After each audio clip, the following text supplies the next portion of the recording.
एक बात बताओ मैया जी, छोटा सा बच्चा जो केवल माँ का दूध पीता है, अभी 5 महीने का है, 6 महीने का है, जो बालक केवल 5-6 महीने का है, माँ के दूध पर निर्भर है, क्या उस बच्चे को कभी कहना पड़ता है कि मेरे पेट में दर्द है, मुझे डॉक्टर को दिखा दो? क्या वो कहता है?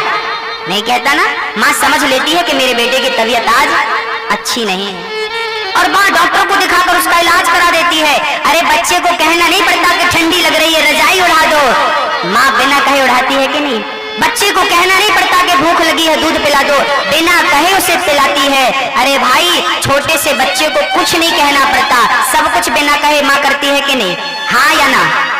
सब कुछ बिना कहे होता है, क्योंकि बेटा माँ के भरोसे है। जिस दिन भक्त भगवान के भरोसे हो जाएगा उस बच्चे की तरह, उस दिन कहना नहीं पड़ेगा, बिना कहे भगवान जान लेगा कि आपको कब किस चीज की जरूरत है और भगवान आपकी हर जरूरत पूरी कर जाएगा।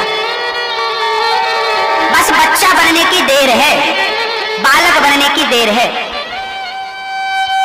पर हम तो बालक बनने का, हम तो समझदार हैं, हम तो ज्ञानी हैं। बने रहो ज्ञानी।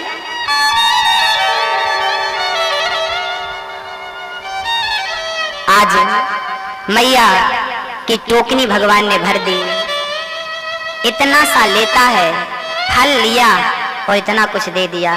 इतना सा लेकर इतना सारा देने की सामर्थ्यता ईश्वर के अंदर है, इसलिए उनको सदा याद करते रहना चाहिए। वो जितना दे सकता है ना, दुनिया का कोई मालिक, कोई व्यक्ति इतना नहीं दे सकता। भगवान श्री कृष्ण अब थोड़ा बड़े हुए हैं, बाल लीलाएं जारी हैं। एक दिन भगवान बरसाने गए और बरसाने में श्याम सुंदर माखन चुराकर निकल रहे थे ब्रजवासियों के संग। उसी समय सखियों के संग राधा रानी बैठी थी और राधा रानी को बाकी सखियां मेहंदी लगा रही थी, मेहंदी लगा रही थी राधा रानी के हाथों में। यहां तक आज सखियों ने मेहंदी रचाई, मेहंदी लगाई।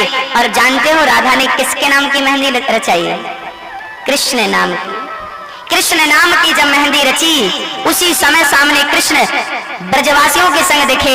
उसी समय हवा का ऐसा झोंका आया कि राधा रानी के केस, राधा रानी के बाल उलझ गए। और जब बाल उलझे तो राधा रानी कृष्ण को बुलाती हैं, एक नैया आजा। क्या हुआ, हमें क्यों बुला रही हो? हाँ हाँ देख मेरे केस उलझ गए हैं, जरा इन्हें सुलझा दे, आज इन्हें सुलझा दे।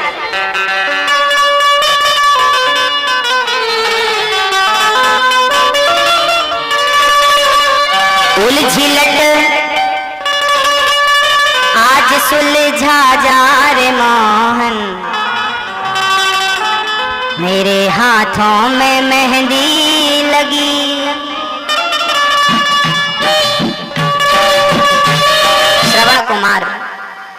श्रवण कुमार ने अपने माँ बाप की सेवा करके अपने यश को चारों तरफ फैलाया है, अपने नाम को अमर कर लिया।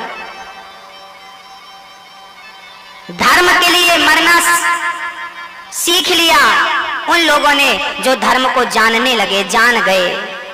भक्तों, आज बेटे अपने माँ बाप का अपमान करते हैं, आजकल के बेटे अपने माँ बाप की अवहेलना करते हैं, आज्ञा का उल्लंघन करते हैं। एक वो बेटा है जो अपने आप को आरा से,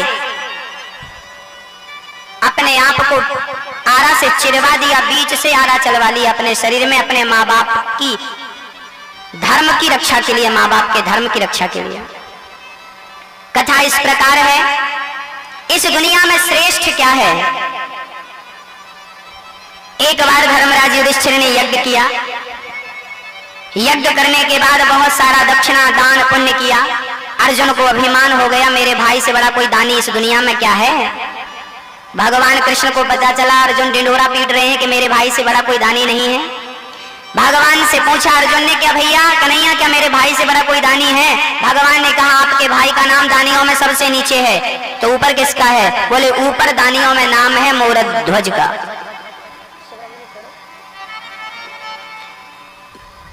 शिवरंग भगवान आज कृष्ण अर्जुन का अभिमान खंडित करते हैं, सबसे बड़ा दानी मेरा मोरध्वज है।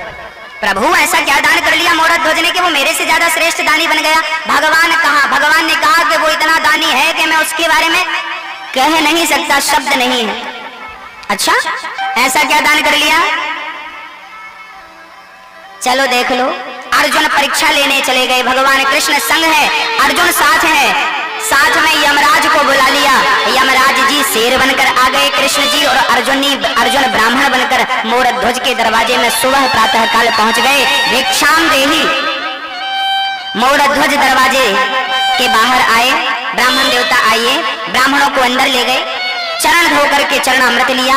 महाराज आपके आगमन का हेतु क्या है, हमें कहिए। ब्राह्मणों ने कहा हमने सुना है तुम दानी हो। मोर ध्वज ने कहा महाराज हमारे घर जो आ जाता है हम अपनी हैसियत के अनुसार उसकी सेवा कर देते हैं। हम दानी हैं ऐसा लोग कहते हैं, पर हम अपने आप को दानी नहीं मानते, क्योंकि इस दुनिया में सबसे बड़ा दानी कौन है? कौन है दानी पता है? अंत में बताऊंगा। मोर ध्वज ने कहा कि आपकी सेवा, आप बताएं क्या चाहते हैं मुझसे। ब्राह्मण बोले देखो हम वो लेने आए हैं जो तुम दे ना पाओगे। मोर ध्वज बोले प्रभु मैं बड़ी बात नहीं करता, आपका दास हूं, जो मांग लेंगे मैं दूंगा। मेरा शीश मांग लेंगे, मेरा राज्य मांग लेंगे, मैं अपना राज्य में अपना मस्तक काट कर आपके श्री चरणों में रख दूंगा, आप मांग कर देखिए। मोर ध्वज बोले मांग लो। ब्राह्मण बोले तेरे राज्य और तेरे शीश से ज्यादा कीमती हम कुछ मांगने आए हैं क्या? ब्राह्मणों ने कहा हमारा शेर बाहर खड़ा है, वो हमारे संग रहता है, बड़ा साधु शेर है, अच्छा शेर है, बूढ़ा हो गया है, दांत गिर गए हैं, 15 दिन से भूखा है, वो वही मांस खाता है जो अपनी मर्जी से उसके सामने जाता है, वो किसी का शिकार नहीं करता क्योंकि वो धर्मात्मा शेर है। जो अपनी मर्जी से उसके सामने चला जाता है कि मुझे खा लो तो खा लेता है, नहीं तो भूखा है। 15 दिन हो गए महाराज, शेर भूखा है, कुछ नहीं खाया उसने, बहुत पहले कुछ खाया था। मैंने सुना है आपका एक बेटा है, हाँ हाँ, नाम था ताम्रध्वज। आप अपने बेटे को मेरे शेर के हवाले कर दो, मेरा शेर आपके बेटे का मांस खाना चाहता। लेकिन शर्त यही है कि मेरे शेर के दांत गिर गए हैं, वो मांस फाड़ नहीं सकता, तो आप अपने बेटे को पहले फाड़िएगा और फाड़ करके मेरे शेर के सामने बेटे के टुकड़े डालिएगा, तो वो जल्दी जल्दी खा लेगा। मोर ध्वज तो संकल्प कर चुके थे, देने का वचन कर चुके थे, दे चुके थे वचन। मोर ध्वज की पत्नी को पता चला, मां गिर पड़ी, मैं बेटे का कैसे बलिदान करूं? अरे बेटे का दान कर देना बड़ी बात नहीं, बहुत दानी है जिन्होंने बेटों का भी दान किया, पर बेटे को वारे से चीर कर। मोर ध्वज धर्म संकट में पड़ गए, यदि मैं बेटे को चीरता हूं और बेटे की मर्जी ना हुई तो बाल हत्या का पाप लग जाएगा। मर्जी के खिलाफ किसी को मारेंगे पाप लगेगा। उसी समय 5 साल का नन्हा सा बालक दौड़ा दौड़ा आया, पिताजी अपने बेटे को मत बचाओ। अरे बेटा तो दूसरा पैदा हो जाएगा, बेटा चला गया तो आ जाएगा, और धर्म चला गया तो धर्म कभी लौट कर नहीं आएगा। पिताजी धर्मो रक्षति रक्षिता, आज धर्म की रक्षा करिए, अपने वचन की रक्षा करिए, सत्य की रक्षा करिए, जो कहा है वो करने का प्रयास करिए। खड़ा हो गया ताम्रध्वज, आरे की व्यवस्था की गई, राजा रानी से कहा गया, ब्राह्मणों ने कहा तुम दोनों फाड़ोगे तो ही खाएगा। एक तरफ रानी एक तरफ राजा, आरा पकड़ लिया, सिर पर रखा और आरा चलाने लगे। माँ रोने लगी, बेटे के मस्तक पर कोई माँ आरा कैसे चला सकती?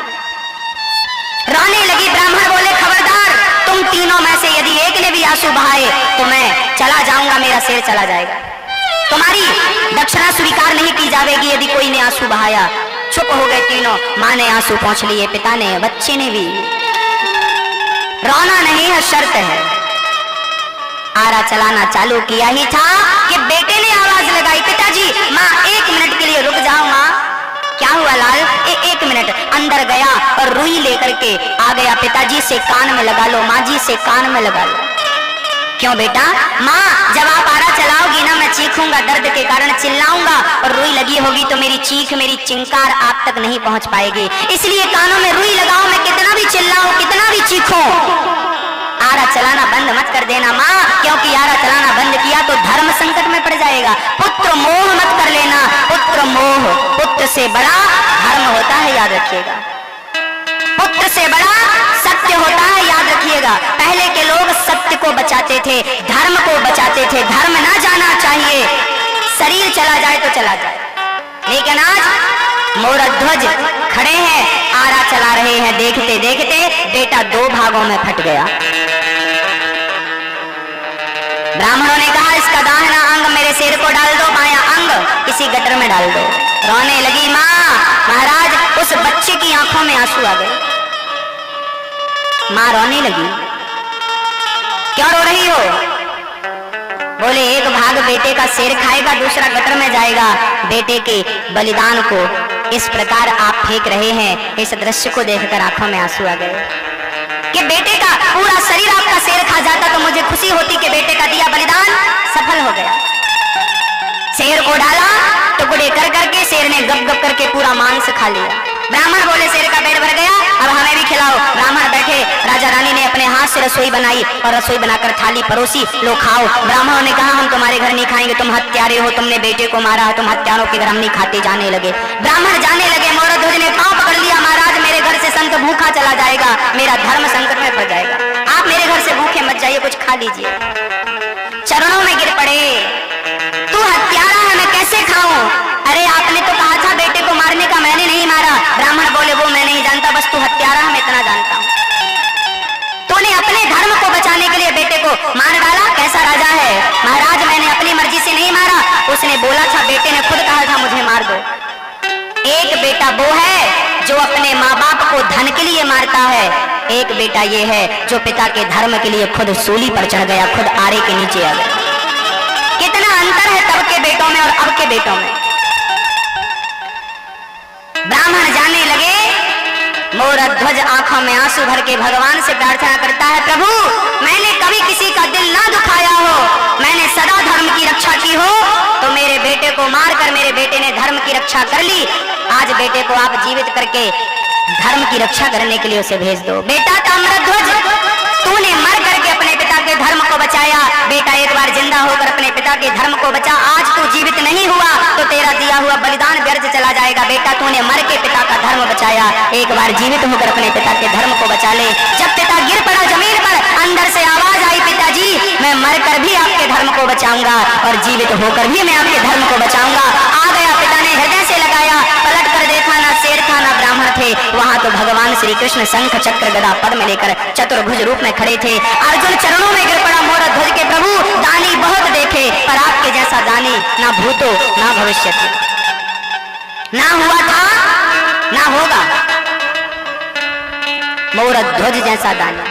इसलिए दानियों में सबसे श्रेष्ठ दानी मोरध्वज को कहा जाता, सबसे पवित्र दानी मोरध्वज को कहा जाता, इनके जैसा कोई नहीं।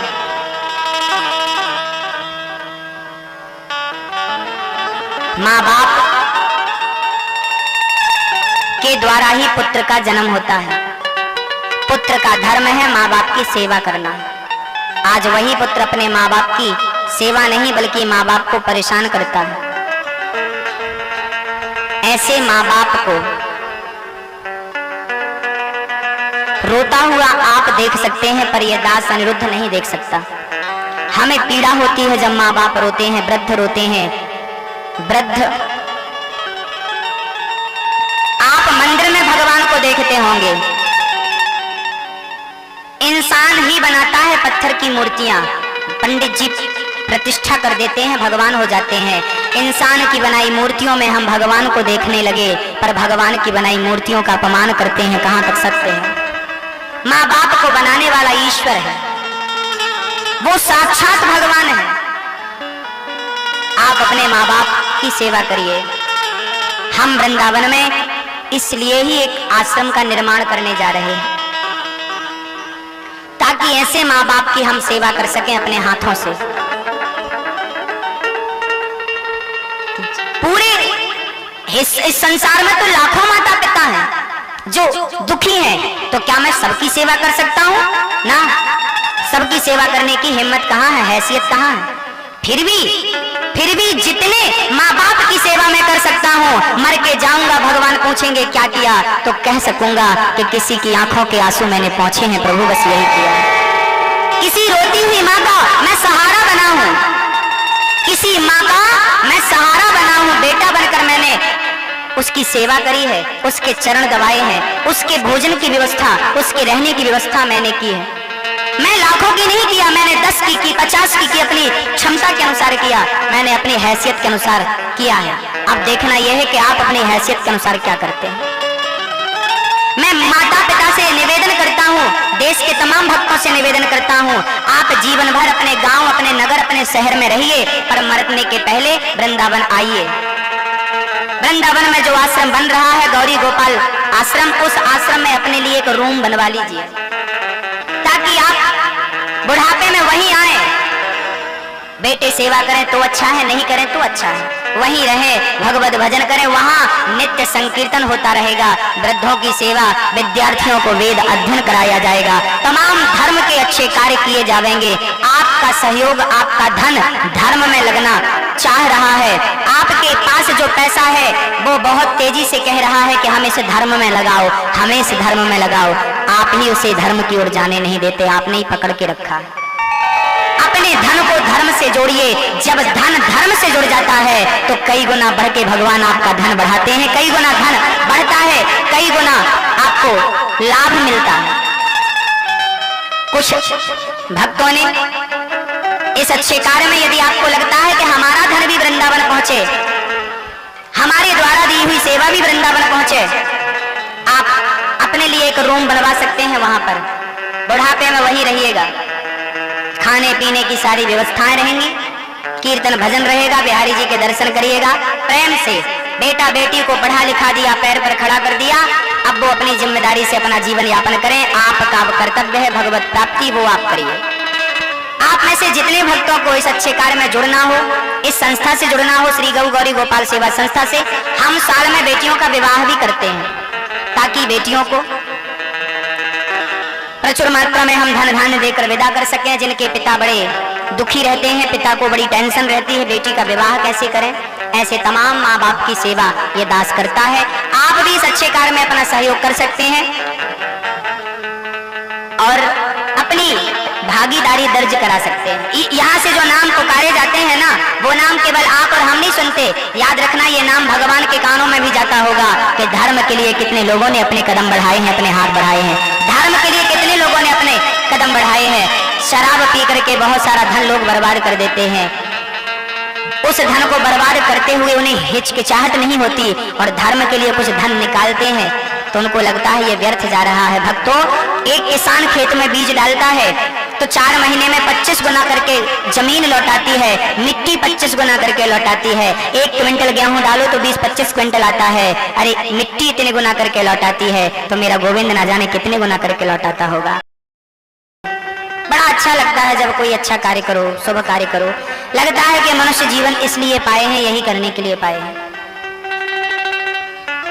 एक बार अर्जुन और भगवान कृष्ण जा रहे थे, रास्ते में एक भिखारी नजर आया।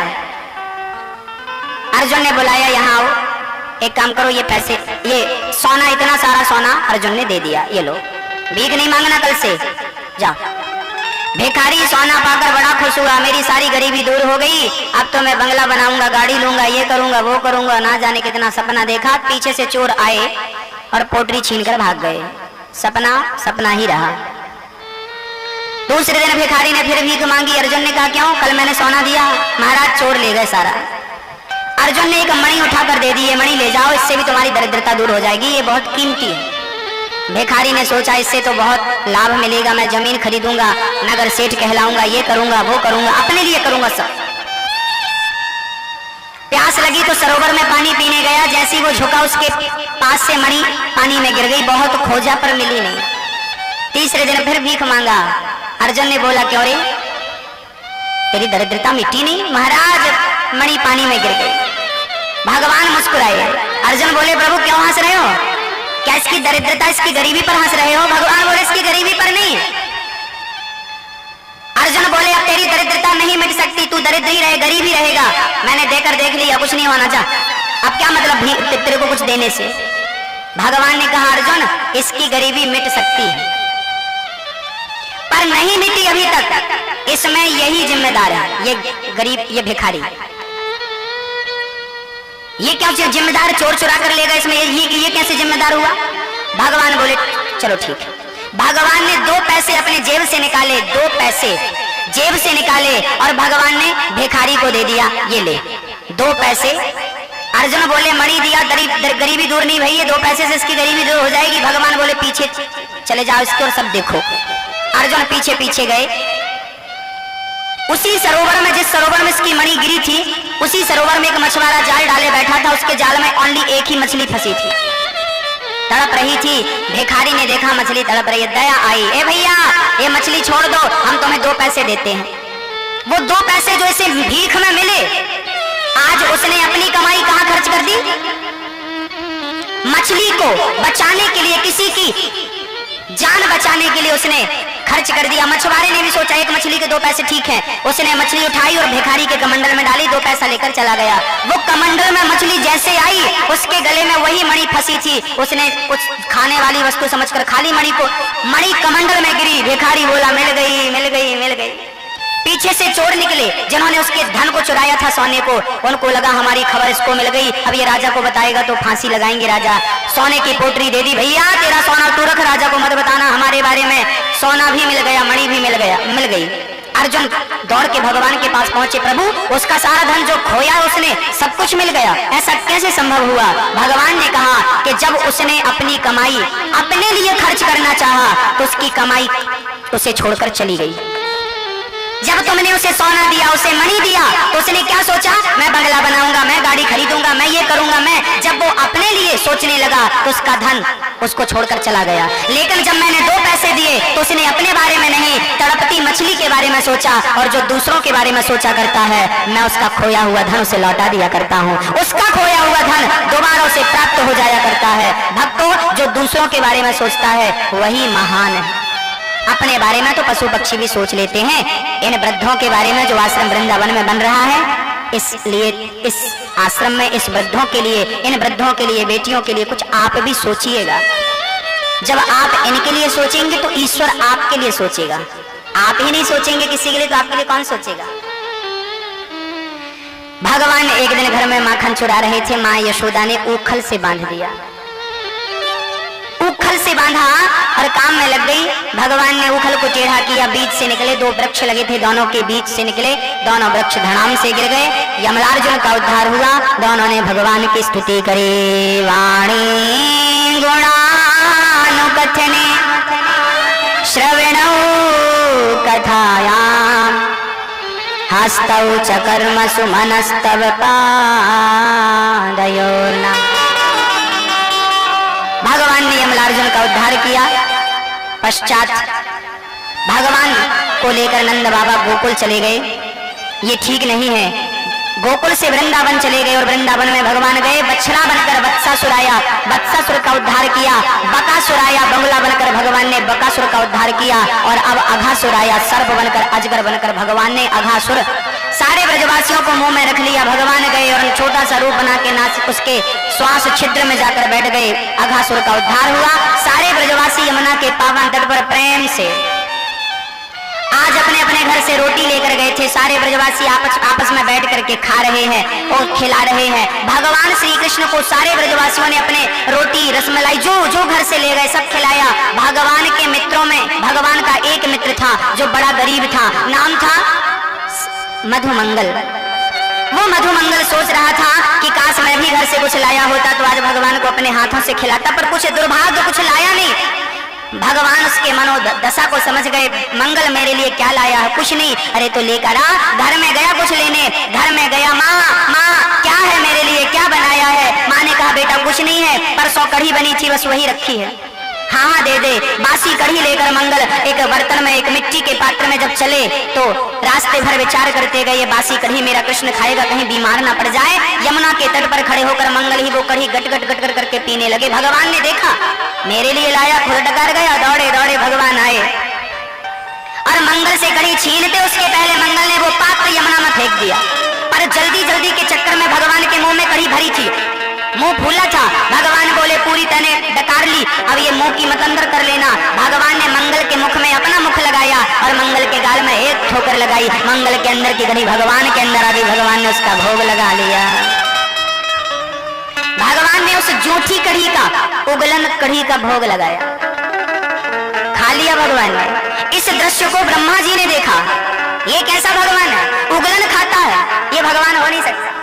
ब्रह्मा जी ने परीक्षा ली, देखो कैसे कैसा भगवान है, बछड़े चुरा लिए, ब्रजवासी चुरा लिए, भगवान स्वयं ब्रजवासी बनकर लीला जारी रखते हैं, कुछ बिगड़ा नहीं। और ब्रह्मा जी का अभिमान जो था, उस अभिमान को भगवान ने भंग किया।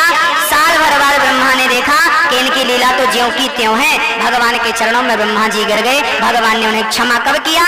जब ब्रह्मा जी ने राधा जी से कृष्ण का विवाह करवाया। आप लोग कहते हैं ना कि राधा से कृष्ण प्रेम करते थे, तो राधा से विवाह क्यों नहीं किया? आपने सत्संग अच्छे से नहीं किया। राधा का विवाह कृष्ण से हुआ है, गर्ग संहिता में लिखा है ये बात। वृंदावन में एक भांडीव वन है, मथुरा तरफ जाओ तो उस भांडीव वन में ब्रह्मा जी ने राधा का कृष्ण से विवाह करवाया था। तो राधा कृष्ण की ही पत्नी है, सिर्फ प्रेमिका है ना, पत्नी है। 16,108 वो अलग है और राधा अलग है। ये बचपन में विवाह हो चुका था। भगवान कृष्ण राधा से विवाह किए हैं और ये दिव्य लीला कम लोग ही समझते और जानते हैं। भगवान श्री कृष्ण आज ब्रह्मा को क्षमा करते हैं। पश्चात भगवान ने धेनुकासुर का उद्धार किया। काली दह पर भगवान आज गेंद का खेल खेलने गए और खेल ही खेल में अपनी गेंद पर ऐसी ठोकर लगाई, काली दह पर जाकर गिर पड़ी। काली नाग सो रहा था, ब्रजवासी बोले गेंद लेकर आओ, भगवान बोले दूसरी ले लेना, नहीं वही चाहिए। भगवान काली देह पर कूद गए। कालिया नाग भगवान को डराने लगा, अपनी पूंछ से पकड़कर भगवान को बांधने लगा। भगवान को बांध लिया कालिया नाग ने। भगवान ने जो अपना शरीर फुलाया, काली नाग की नस नस ढीली पड़ गई। छलांग लगाकर कालिया नाग के ऊपर भगवान नृत्य करने लगे। तांडव गति मुंडन पर नाचत गिरधारी, भगवान नृत्य करने लगे और प्रेम से जिस फण को नहीं झुकाता कालिया नाग, उस फण को चरण से दे मारते भगवान। एक एक नस ढीली पड़ गई, चरणों में गिर पड़ा कालिया नाग। प्रभु क्यों मार रहे हो? भगवान बोले तुम्हें क्या जरूरत थी इस यमुना जी के कुंड को जल दूषित करने की? प्रभु हमें गरुड़ से डर लगता है इसलिए जान बचाए यहाँ पड़े हैं। भगवान बोले जाओ, अब तुम्हें डरने की जरूरत नहीं, जाओ रमण द्वीप की ओर भगवान ने भेजा है। कालिया नाग के जहर से यमुना के जल को मुक्त किया और भगवान को देखा माँ यशोदा ने बड़े प्रेम से। बोलिए कृष्ण कन्हैया लाल की, नाग नथैया भगवान की। आज प्रेम से भगवान ने कृपा करी, आग लगा दी कंस ने और भगवान ने अग्नि का पान किया। प्रलंबासुर को श्री बलराम जी ने मारा। यमुना के पावन तट पर भगवान सुंदर सी बांसुरी बजाते हैं। वरहापीडम नटवर वपुः कर्णयो कर्णिकारं बिभ्रद्वासः कनक कपि संवैजयन्ती चमालां रंध्रान् वेणोरधर सुधया पूरयन् गोपवृन्दै। हे प्रभु आप बड़े सुंदर हैं। भगवान ने गोपियों का चीर चुराया। इस प्रसंग को विस्तार कर देंगे। यज्ञ पत्नियों पर कृपा की और भगवान यशोदा 56 भोग बना रही थी। क्या कर रही हो माँ? 56 भोग इंद्र के लिए बना रही है। बोले इंद्र की पूजा नहीं, गोवर्धन की पूजा करो। आ गए सारे ब्रजवासी भगवान के साथ। गोवर्धन के बारे में जब भगवान ने बताया गोवर्धन की पूजा करो, इंद्र की नहीं, सबने बात मान ली और सब के सब गोवर्धन की पूजा करने पहुंच गए। गिरिराज बोलिए गिरिराज धारण की। भगवान गोवर्धन की पूजा करने पहुंचे हैं और गोवर्धन को स्नान करा रहे हैं। ब्रजवासी परिक्रमा लगा रहे हैं और 56 भोग लगा रहे हैं। हमारे यजमान जी भगवान को आज 56 भोग समर्पित करेंगे। और आइए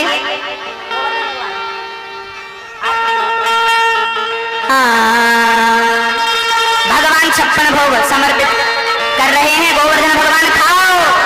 गोवर्धन भगवान प्रेम से खा रहे हैं। आज बड़े भाव से भगवान प्रेम से स्वीकार कर रहे हैं। गोवर्धन भगवान की पूजा करी, परिक्रमा करी, अपने अपने घर आ गए। इंद्र ने पता चला हमारा अपमान हुआ है, इंद्र ने पानी बरसाया। आप सभी लोग भाव से ये भाव बनाइए कि आप गोवर्धन भगवान को 56 भोग लगा रहे हैं। आप लोग भाव से भगवान को समर्पित करिए। बोलिए भक्त वत्सल भगवान के आओ भोग लगाओ मेरे माहन। भोग लगा रहे हैं भगवान। इंद्र को पता चला मेरी पूजा नहीं हुई, पानी बरसाया और खूब पानी बरसा। भगवान ने गोवर्धन उठा करके ब्रजवासियों की रक्षा करी है। भगवान कहते हैं कि भक्तों के लिए, उनकी रक्षा के लिए मुझे